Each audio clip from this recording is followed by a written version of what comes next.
Hey, what's up everybody? This is Matt with Rocky's War Room, and today I have another unbox and build of the Pauper soldiers for the Samurai Skirmish game, Test of Honor.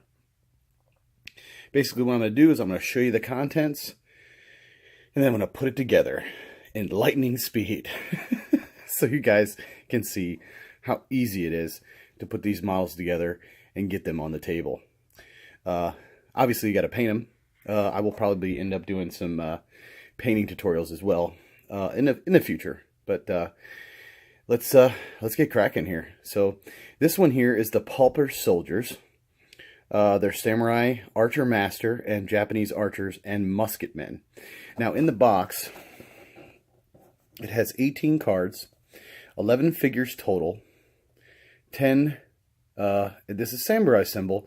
I'm assuming that's 10 bases. I'm not 100% sure because the special character comes with an extra base. So I believe that's what that means here. 10 regular soldiers and 3 of the special 3-man bases here. So I could be wrong about that. Somebody can leave in the comments and tell me what that means. That'd be great. I'm pretty sure that just means there's 10 figures or 10 bases. Something along those lines. But here's the back of the box. That's what it comes with. 3 bases, and there's your special character. And the way I'm going to paint these guys, as you'll see later on, is exactly how they are in the box. I'm going to stick with the art on the box itself. I'm probably not going to do anything real crazy, but I'm just going to paint them up. They look great. I think they look pretty awesome to me. And I always kind of sort of, my go-to is what's on the box. So, the Pauper soldiers. Pretty neat artwork. Obviously, they say War Games factory models on the side, Warlord Games. So let's get cracking on the what's in the box here. I'm going to show you the materials I'm going to use to build it. What you need is a good pair of snips, a good knife to, scrape off flash, some sort of plastic glue, and some sort of CA glue. And the reason why I say CA glue is because we got metal heads. Well, it's just going to fall over. We got metal heads to put on these figures.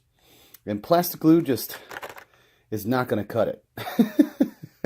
So, here's your special character that was on the box. I'm going to have to probably bend that up a little bit, make it look a little bit better there. And the base for the special character. So, you need some sort of CA glue to glue these heads onto the plastic. CA glue is pretty good on metals. I found that's all I use on gluing metal together. It's best. And it comes with 2 sprues. And they are the archer sprues and musketmen sprues. Because you got the muskets here. You got the samurai swords. And you got the bows. So what I'm going to do is I'm going to make 4 musketmen. And I'm going to make 6 archers. And they have extra cards, but I'm trying to fulfill this list right here with the Pauper musketmen trio and 1 extra musketman. And with 6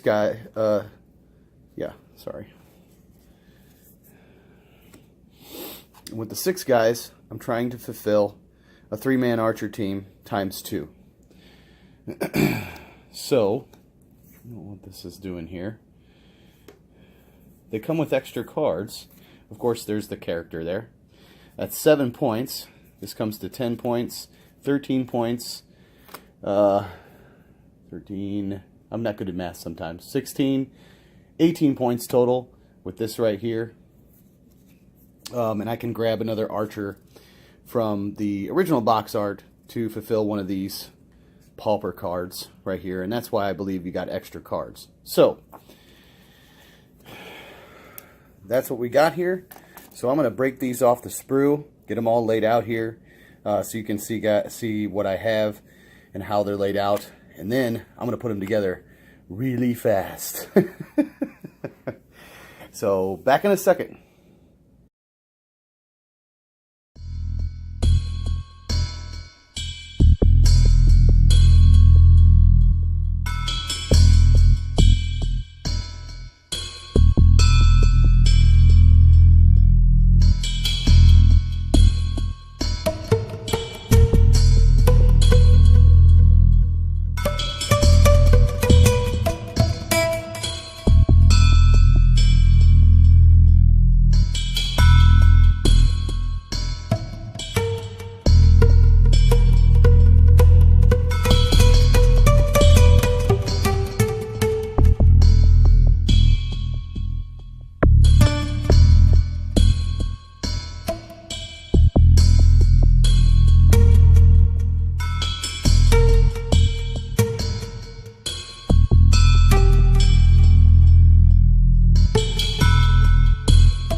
there you go, fellas and ladies. We have 2 sets of Pauper archers, and we have a set of Pauper musketmen, and we have, oh, wrong one, a single Pauper musketman right there, and we have our samurai, Senzo the Thorn. Very cool. These did take a little bit longer than normal models, just for the mere fact that the metal heads took some time to hold. You probably saw, I don't know as fast, but you probably saw I struggled just a little bit gluing the heads on, but the CA glue works great. I know you saw the heads disappear. Well, what happens is I get a little water. I dip it in water, the head itself, like the bottom part where I'm going to contact with the CA glue, because super glue is activated with water. So I find that when you're dealing with heads like this, you kind of dip it in water, the bottom part, after you put the CA glue on, and then you kind of hold it there. You definitely don't want to do an accelerant with these, because what the accelerant does, it actually makes it a little bit more brittle than as if you just let the glue naturally dry. It's a better bond when you don't use an accelerant. You just use normal glue and let it dry. That's what I've done here. Obviously, I just finished. They took a little bit longer than I expected. I'd probably say the total build time on all these guys here, which is 11 guys with their heads, was about 1.5 hours. So not bad for putting this many together, of not touching them before. I've touched the sprues before. I've actually made the starter set, but without having put in any muskets together yet. Seeing how the hands configure, and gluing those heads on. Another thing is they had a couple free heads. I don't know if you saw that in the video or not. But they had a couple heads that were free from the hat. And that was a little aggravating, because they're already fiddly enough. But it allowed me to adjust the hat and move the head around inside the hat and kind of adjust it back a little bit further to kind of give it a little bit more of a different pose. So I can kind of see how it was, you know, it worked out it worked out okay. I was able to get them all glued on the into the hat and onto the model itself. It's really cool looking. It's a big difference between, you know, the regular samurai and the Pauper hat samurai. Also, in the picture, I noticed they do not have any samurai swords, and I want to stay as true to the picture as possible. So none of these guys here, I mean, they're Paupers, so they probably don't have samurai swords, but none of these fellas here have any kind of samurai swords at all whatsoever in the picture, except for the special character Senzo the Thorn. So yeah, they look different. They're definitely different. They'll add another aspect to the table, and once I get them painted, but there you go, everybody. Thank you very much for joining me, watching this video. If you haven't subscribed, please do. Tell a friend. Like this video. Leave me some comments. Tell me what you thought about these models and the assembly of them. And maybe if you got any pointers that might help me out as far as a different type of glue or an easier way to glue metal to plastic or something like that. I'm open for any ideas. Also, thank you so much for watching me build these models. More to come. Definitely more to come. I've got a few more starter sets for the Test of Honor. So, last but not least, ta-ta!